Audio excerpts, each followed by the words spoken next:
Hey, what's up everyone? Carlos or Acid Glow here. We have a few updates regarding the Predator and Alien franchises. So first up, let's talk about the Predator movie, which was originally called Skulls, but later renamed to Prey. It's set in the 18th century, and the two main stars are young hunters of a Comanche nation some 300 years ago. It was supposed to be an origin story, telling about the Predator's first journey to this planet. This was said by the producer John Davis during a Collider interview a while ago. The timeline was recently revealed to take place in the Great Plains of 1719, according to an article on HollywoodReporter.com.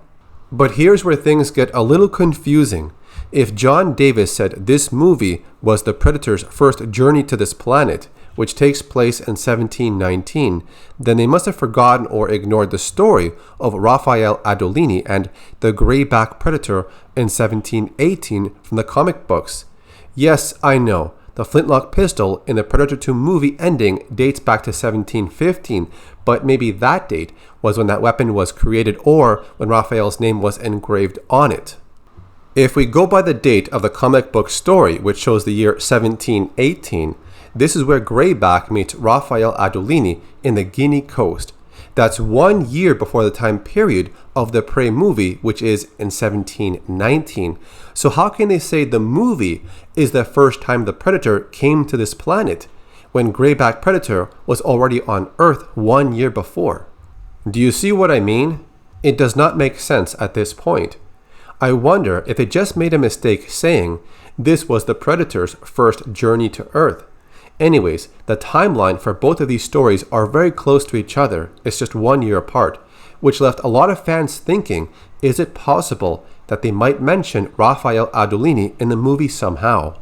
If you have not seen the story about Raphael and Grayback, I will leave a link to that video so you can understand what happened when they met in 1718. The Prey movie is going to have a young female lead character, and there's also a possibility the movie might end up as PG-13 and not rated R. It depends how they cut the movie, according to John Davis.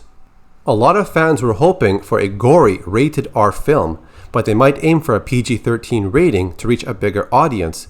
It's also going to be streamed to Hulu and Star services, which are owned by Disney. They plan to release it in the summer of 2022.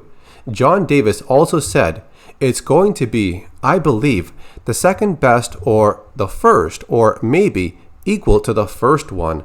Perhaps he was just praising the work and vision of the director. Back in 1990, an issue of Starlog magazine featured some information about Predator 2.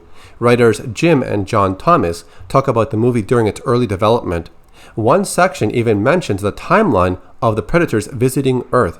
It dates back to a time period long before Prey and the story about Raphael Adolini. It says this: we had a wealth of background about the Predator that, for one reason or another, we weren't able to get into the first film.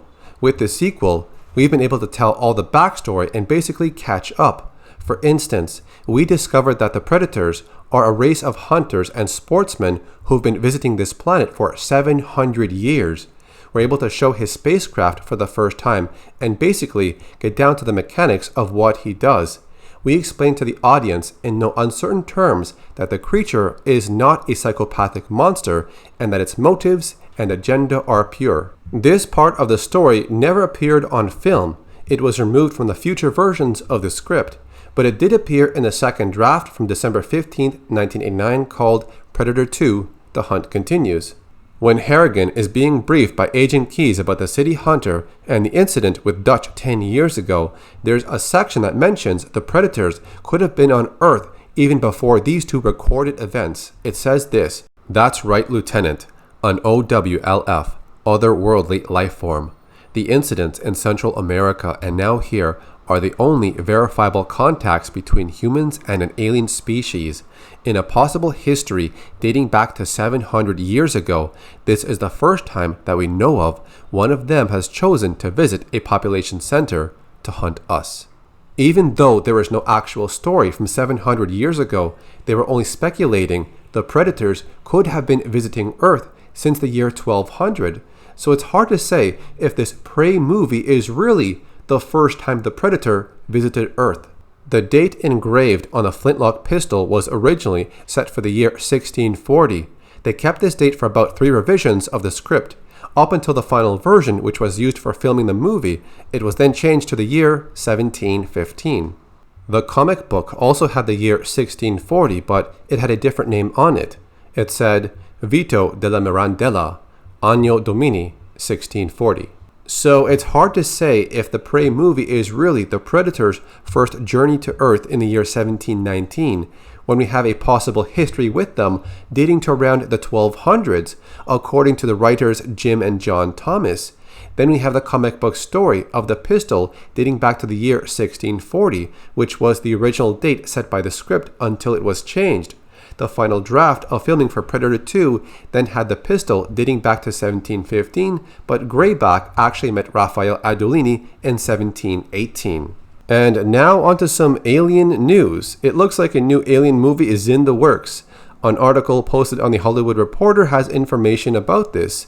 Fede Alvarez is set to write the story and direct the new Alien film, which will not be connected to the other movies. However, Ridley Scott is set to produce the movie. He is credited as a writer in many films such as Texas Chainsaw Massacre in 2022, Don't Breathe 2, Calls TV series, The Girl in the Spider's Web, Don't Breathe, and Evil Dead from 2013, along with a few others. The project is intended to be made for Hulu as part of 20th Century's ambitions to make more than 10 movies a year for the Disney-operated streaming services. Alvarez's take is being kept deep inside the studio's chest cavity, but sources describe it as unconnected to the previous movies. According to sources, Alvarez is a rabid fan of the franchise and casually pitched a take to Scott many years ago. The idea remained implanted in Scott's brain until late last year, when he called Alvarez out of the blue and asked him if he was still up for it. Alvarez didn't have to be asked twice.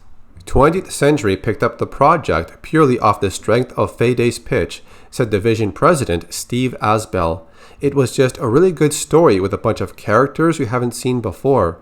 Asbell, who recently spoke to the Hollywood Reporter about the future of 20th Century Studios, said by doing the project for Hulu, there wouldn't be the pressure to whittle down the potential edginess that would come with theatrical considerations.